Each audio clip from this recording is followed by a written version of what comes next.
اعوذ باللہ السمیع العلیم من الشیطان الرجیم من حمزہ ونفخہ ونفسہ بسم اللہ الرحمن الرحیم ربی یسر ولا تعسر وتمم بالخیر ربی زدنی علما وذر الذین اتخذوا دینہم لعبا ولہوا وغرتہم الحیاۃ الدنیا وذکر بہ ان تبصر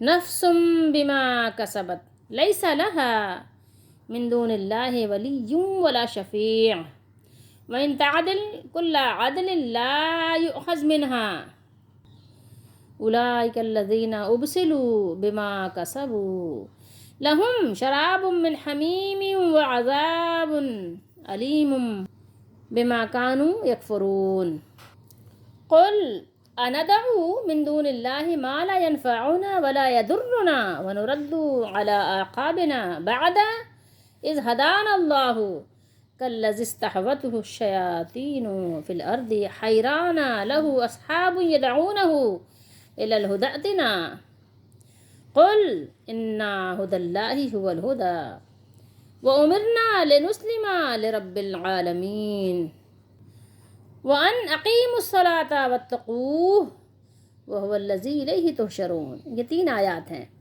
آیت نمبر 70، 71، 72 سورہ انعام 7واں سپارہ. اور ان لوگوں کو چھوڑ دیجئے. کس سے کہا جا رہا ہے؟ نبی کریم صلی اللہ علیہ وآلہ وسلم سے، اس لیے بریکٹ میں لکھا ہوا ہے جنہوں نے اپنے دین کو کھیل تماشا بنا لیا ہے. یہ وہی پچھلا موضوع ابھی چل رہا ہے جو ہم نے پیچھے پڑھا تھا کہ جو لوگ دین کا مذاق بنائیں، جو لوگ دین میں اپنی طرف سے کمی بیشی، کمی زیادتی کریں، ان کے پاس بیٹھنا نہیں ہے. تو وہی ابھی موضوع چل رہا ہے کہ جنہوں نے دین کو کھیل تماشا بنا لیا ہے، مطلب کوئی بات یعنی ان کے نزدیک اہم رہ ہی نہیں گئی ہے کہ اللہ تعالیٰ کی طرف سے ہے. جنہوں نے کھیل تماشا بنا لیا ہے اور دنیا کی زندگی نے انہیں دھوکے میں ڈال رکھا ہے. دنیا کی زندگی میں پھول گئے ہیں اور بس اس میں ایسے دھوکے میں آ گئے ہیں، بس سمجھ رہے ہیں یہی سب کچھ ہے جناب. ٹھیک ہے. اور آپ اس قرآن کے ذریعے نصیحت کرتے رہیے تاکہ کوئی شخص اپنے کرتوتوں کو وبال سے ہلاک نہ کیا جائے. کوئی شخص اپنی جان کی وجہ سے جو اس نے کچھ کیا ہے اس کی وجہ سے وہ برباد نہ ہو، ہلاک نہ ہو، دنیا اور آخرت میں تباہ نہ ہو. اللہ کے سوا کوئی اس کا دوست اور سفارشی نہیں ہوگا اللہ کے سوا. ٹھیک ہے. من دون اللہ ولی ولا شفیع، یعنی جس سے اللہ ناراض ہو گیا اس کے لیے نہ کوئی سفارش کرنے والا ہوگا، نہ کوئی اس کا ولی ہوگا، کوئی نہیں ہوگا. اپنے دلوں سے یہ بات نکال دیں جو لوگوں نے آج اپنے دلوں میں اس طرح کے انہوں نے خیالات بٹھا لیے ہیں. اور اگر وہ بدلے میں ہر طرح کا فدیہ دیں تو وہ بھی اس سے نہیں لیا جائے گا. یہی وہ لوگ ہیں جو کچھ انہوں نے کمایا اس کی وجہ سے انہیں ہلاک کر دیا گیا، اور جو وہ کفر کرتے رہے ہیں اس کی وجہ سے انہیں دوزخ میں تیز گرم پانی پینے کو ملے گا اور دردناک عذاب ہوگا. اے نبی کہہ دیجئے، کیا ہم اللہ کے سوا ان کو پکاریں جو ہمیں نہ نفع دے سکتے ہیں اور نہ نقصان پہنچا سکتے ہیں؟ لا ينفعنا ما لا ينفعنا ولا يضرنا. کیا ان کی طرف ہم دیکھیں، ان سے امیدیں باندھیں؟ من دون اللہ، اللہ کے علاوہ. بتائیے کہ جن کے اختیار میں نہ نفع ہے نہ نقصان ہے. اور جب اللہ ہمیں سیدھا راستہ دکھا چکا ہے تو کیا اس کے بعد ہم الٹے پاؤں پھر جائیں؟ الا عقابنا بعد اذ ہدانا اللہ، اس کے باوجود کہ اللہ تعالیٰ نے ہمیں ہدایت دے دی ہے. اس شخص کی طرح کالذی استحوته الشیاطین، اس شخص کی طرح جسے شیطانوں نے زمین میں بہکا دیا ہو. شیاطین شیطان کی جمع. وہ زمین میں حیران پھرتا ہو. حیران آپ اردو میں بھی بولتے ہیں نا، حیران و پریشان، یہ وہی حیران ہے. حیران پھرتا ہو، اس کے کچھ ساتھی ہوں جو اسے سیدھی راہ کی طرف بلاتے ہوں کہ ہمارے پاس آ جائیے. کہاں؟ ہمارے پاس آ جائیے، سیدھے راستے پر. کہہ دیجئے بے شک ہدایت تو اللہ ہی کی ہدایت ہے. یہ بات یاد رکھنے کی ہے. یہ بات کیا کرنا ہے؟ یاد رکھنا ہے. جیسے کہ اللہ تعالیٰ نے آدم علیہ السلام کو جب دنیا میں بھیجا تھا تو آدم علیہ السلام سے بھی یہی بات فرمائی تھی. سورہ بقرہ آیت نمبر 38 کا کچھ حصہ ہے جو اللہ تعالیٰ نے وہاں ارشاد فرمایا فَإِمَّا يَأْتِيَنَّكُم مِّنِّي هُدًى فَمَن تَبِعَ هُدَايَ فَلَا خَوْفٌ عَلَيْهِمْ وَلَا هُمْ يَحْزَنُونَ۔ فرمایا اللہ تعالیٰ نے کہ پھر اگر تمہارے پاس میری طرف سے ہدایت آئے، کسی بھی قسم کی ہدایت آئے، اللہ تعالیٰ جس طرح جس انداز میں چاہے جب ہدایت اللہ تعالیٰ بھیجے ہدایت آ جائے، تو جس نے میری ہدایت کی پیروی کی تو سو ان کے لیے نہ کوئی خوف ہے اور نہ وہ غمگین ہوں گے۔ یہ بات دیکھیں کتنی پتے کی ہے۔ ہدایت اصل میں کیا ہے؟ ہدایت وہ ہے جو اللہ کی طرف سے ہو۔ انسانوں نے تو ظاہر آپ دیکھیں کہ ہدایت کے نام پر اپنی اپنی الگ الگ ہدایتیں بنا لی ہیں، لیکن اصل ہدایت کیا ہے؟ جس کو ہدایت اللہ تعالیٰ کے دربار میں کہا جاتا ہے، جو لوح محفوظ پہ ہدایت لکھی ہوئی ہے کہ یہ ہدایت ہے، جو قرآن کی ہدایت ہے، جو اللہ کے رسولوں کی ہدایت ہے۔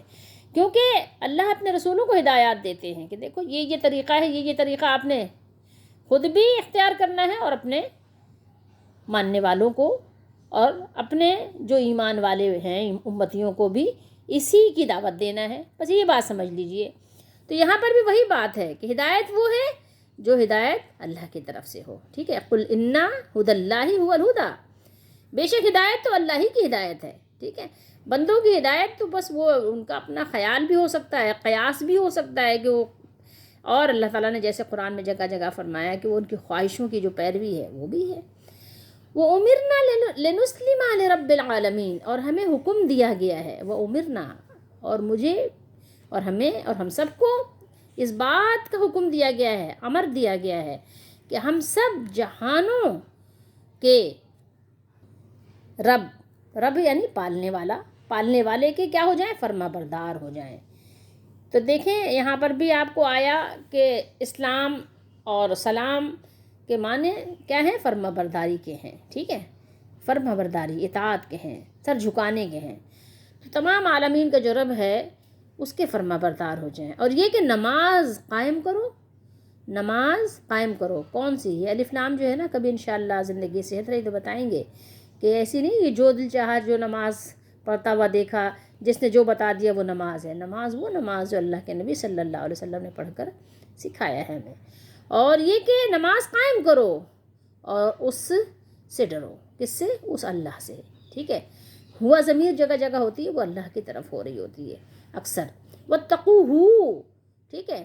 تو یعنی ہو ضمیر کہاں ہے؟ اللہ کی طرف جا رہی ہے کہ اس اللہ سے ڈرو، اس کا تقوی حاصل کرو، اور وہی ہے جس کی طرف تم اکٹھے کیے جاؤ گے۔ سب کا جمع کیا جانا کہاں ہے؟ وَهُوَ الَّذِي إِلَيْهِ تُحْشَرُونَ۔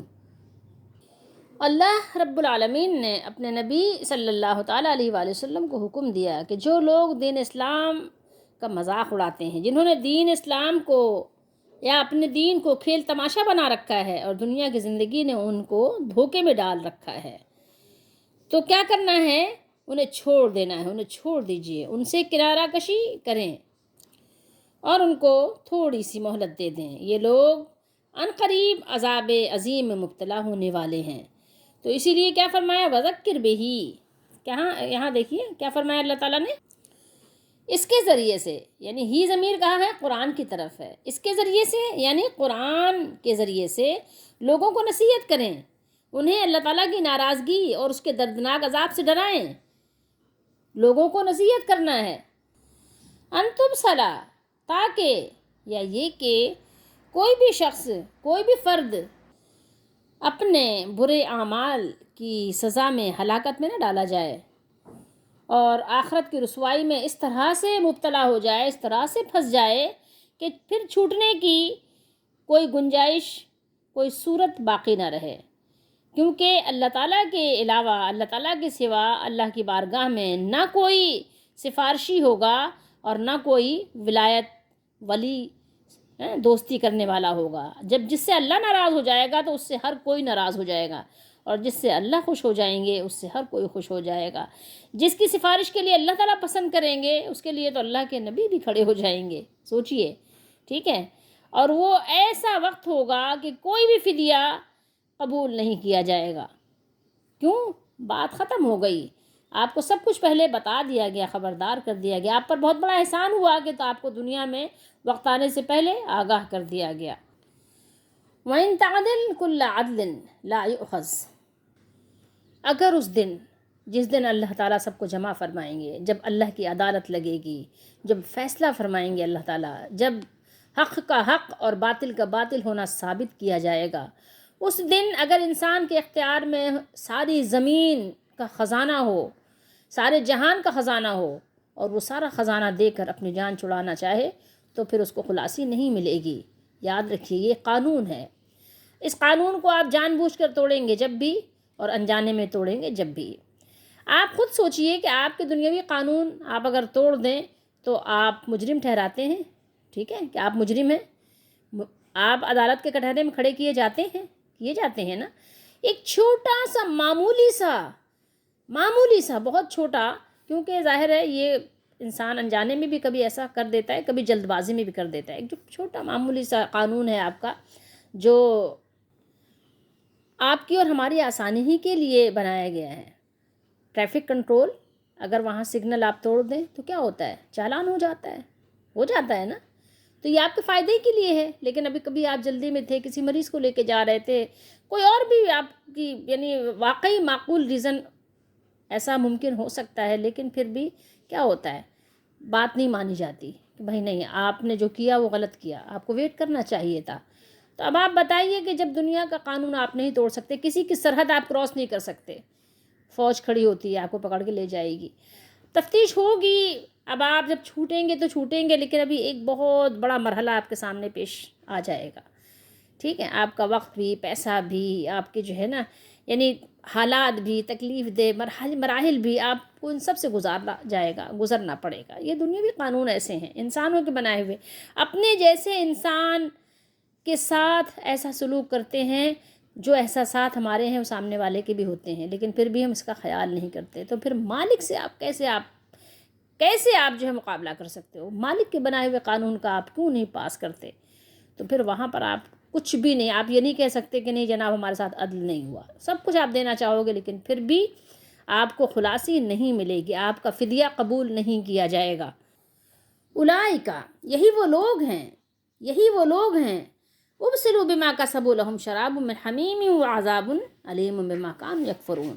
اب ذرا دیکھیے، غور کیجئے، آیت مبارکہ پر غور کیجئے، اللہ نے کیا فرمایا، ڈرایا ہے، خبردار کیا ہے، پہلے سے آگاہ فرما دیا، تاکہ جس کو بچنا ہے اپنے بچنے کا انتظام کر لے، پہلے سے احتیاطی تدابیر کر لے، سیٹ بیلٹ باندھ لے پہلے سے۔ دیکھیے کیا فرمایا اللہ نے کہ وہ لوگ ہیں جو اپنی کمائی اور بدعمال کی وجہ سے ہلاک کر دیے گئے، ان کے پینے کے لیے سخت گرم پانی ہوگا، اور ان کے کفر کی وجہ سے ان کے لیے دردناک عذاب ہوگا۔ اللہ ہم سب کو اپنی پناہ میں رکھے۔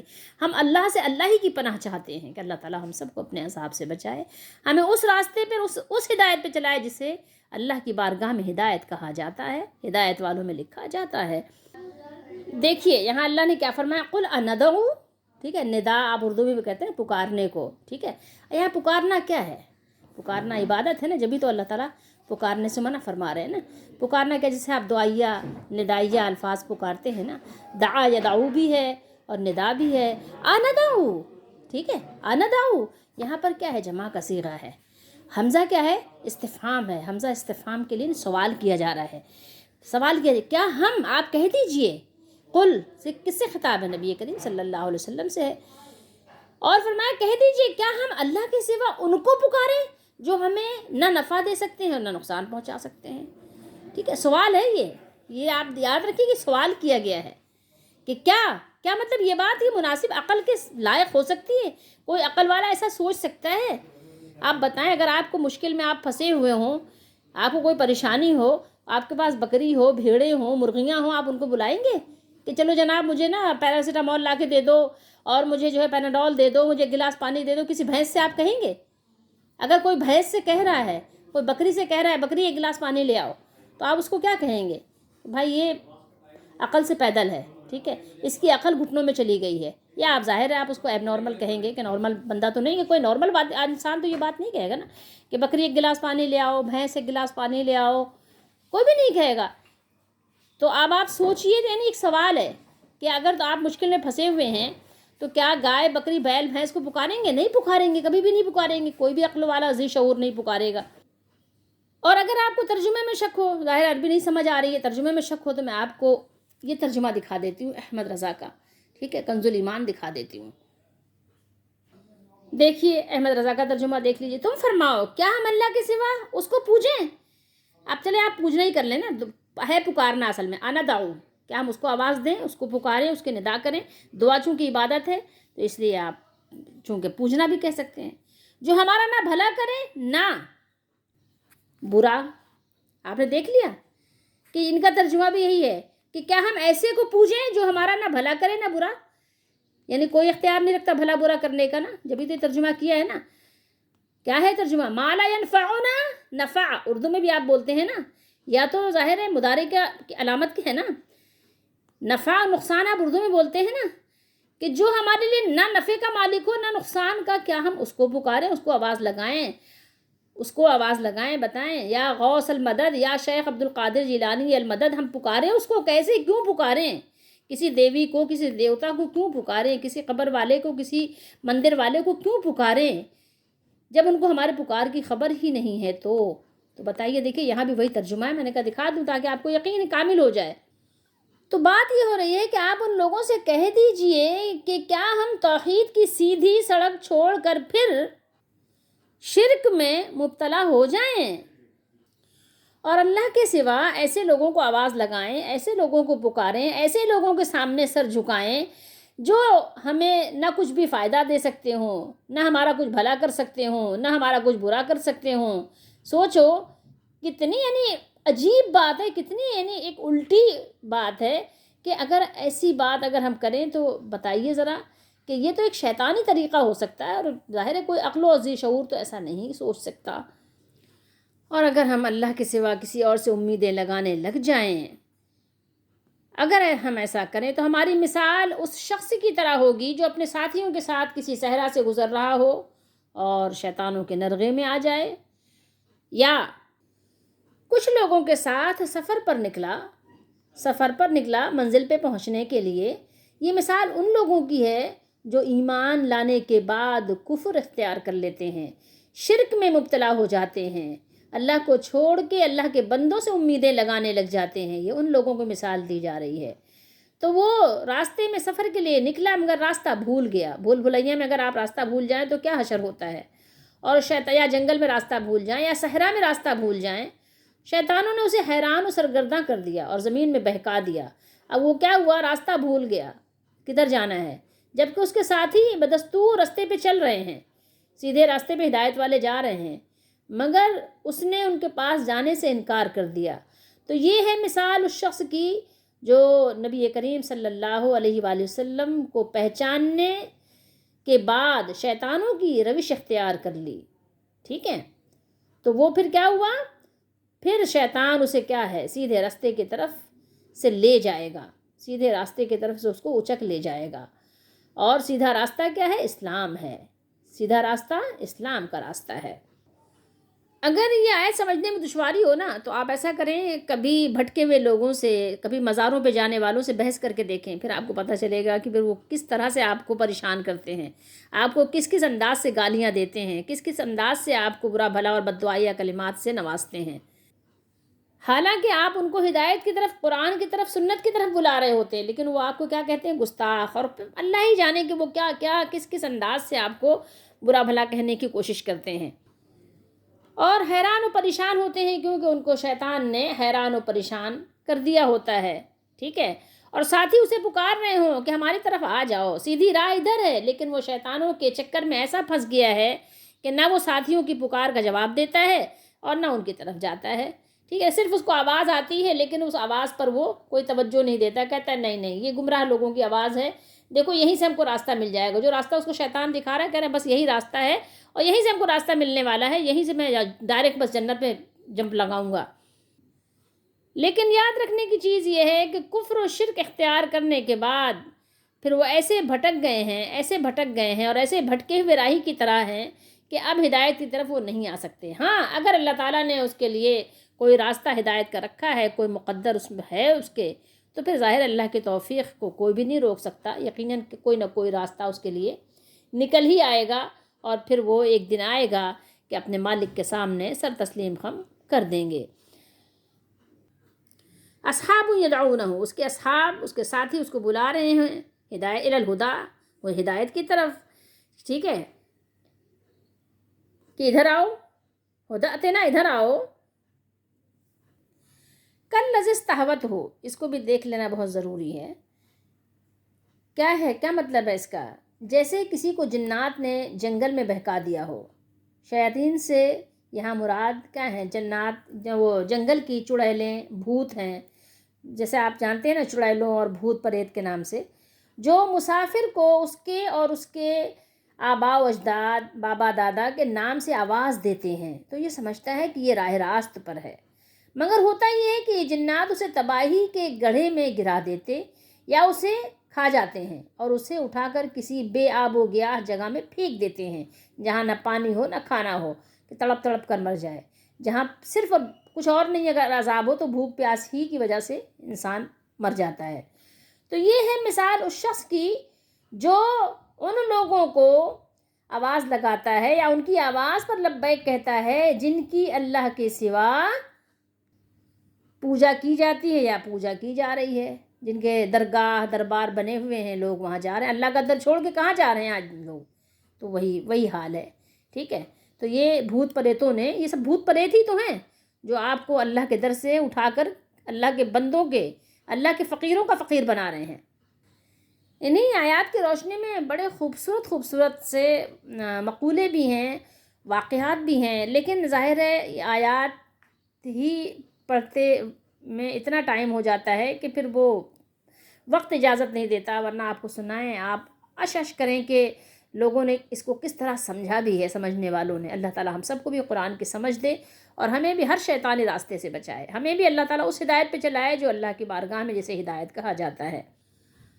ہر فرقہ اپنے آپ کو ہدایت یافتہ کہتا ہے، لیکن ہدایت وہی ہے جو قرآن کی ہدایت ہے. اسی لیے اللہ تعالیٰ نے قرآن سے بار بار نصیحت کرنے کا حکم دیا ہے اور فرمایا کہ میں کیا کروں، سب سے پہلا مسلمان بن جاؤں، اور ہمیں تو یہ حکم دیا گیا ہے کہ ہم اللہ رب العالمین کے فرما بردار ہو جائیں اور صرف اسی وحدہ لا شریک کی عبادت کریں، اور یہ بھی کہ نماز پڑھتے رہو اور اسی سے ڈرتے رہو. ٹھیک ہے، ہمیں یہ بھی حکم دیا گیا ہے کہ نماز قائم کریں اور تمام حالات میں اسی سے ڈرتے رہیں، اور وہی تو ہے جس کے پاس تم جمع کیے جاؤ گے قیامت کے دن، اور وہی تو ہے جس نے آسمانوں اور زمین کو حق تدبیر کے ساتھ پیدا کیا ہے، یعنی حق و عدل کے ساتھ پیدا کیا ہے، اور وہی ان کا خالق و مالک ہے، اور ان کا اور جو کچھ ان میں ہے سب کا تدبیر کرنے والا ہے. واتقوہ، اور ہمیں کس بات کا حکم دیا گیا کہ اس سے ڈرتے رہو. ہمیں چاہیے کہ اس سے ڈرتے رہیں اس یقین کے ساتھ کہ قیامت کے دن سب کو اسی کے سامنے جمع ہونا ہے. وَهُوَ الَّذِي إِلَيْهِ تُحْشَرُونَ. اب آئیے ذرا ہم ان آیات میں اپنے لیے سبق نکال لیں کہ ہمارے لیے کیا سبق ہے. ہمارے لیے بھی اس میں بہت سارے سبق ہیں. دیکھیے، اللہ نے دشمنان دین کی صحبت میں، ان کی ہم نشینی میں بیٹھنے سے ہم سب کو منع فرمایا، لیکن پھر بھی اگر مجبوراً ہمیں ان کے پاس بیٹھنا ہی پڑ جائے، کبھی ایسا کوئی موقع آ جائے، تو پھر ان کی جو بکواسات ہیں اور یا لغو گوئی کا محاسبہ ہے، اگر ہم اس کو برا سمجھ رہے ہیں اور اس میں شریک نہیں ہو رہے ہیں تو پھر وہ خود ہی اس کے ذمہ دار ہیں اور اس کے لیے وہی لوگ جواب دہ ہوں گے، اور ہم سے اس کے بارے میں نہیں پوچھا جائے گا. ہم بہت کراہت کے ساتھ بیٹھنا پڑا ہے اور بیٹھ گئے ہیں تو ٹھیک ہے، لیکن ایک بات یاد رکھیے کہ اگر تمہیں کبھی ایسا موقع آ جائے تو تم کو چاہیے کہ شائستگی کے ساتھ، سلیقے کے ساتھ، طریقے کے ساتھ ان کو دعوت اسلام بھی دو. ممکن ہے کہ ان کے لیے راہ ہدایت کی کوئی صورت نکل آئے، چھوڑ مت دو ان کو. اس بات کو یاد رکھو کہ ان کو ان کے حال پر چھوڑ نہیں دو، بلکہ ہر حال میں تم کیا کرو، ان کی خیر خواہی کی کوشش کرتے رہو.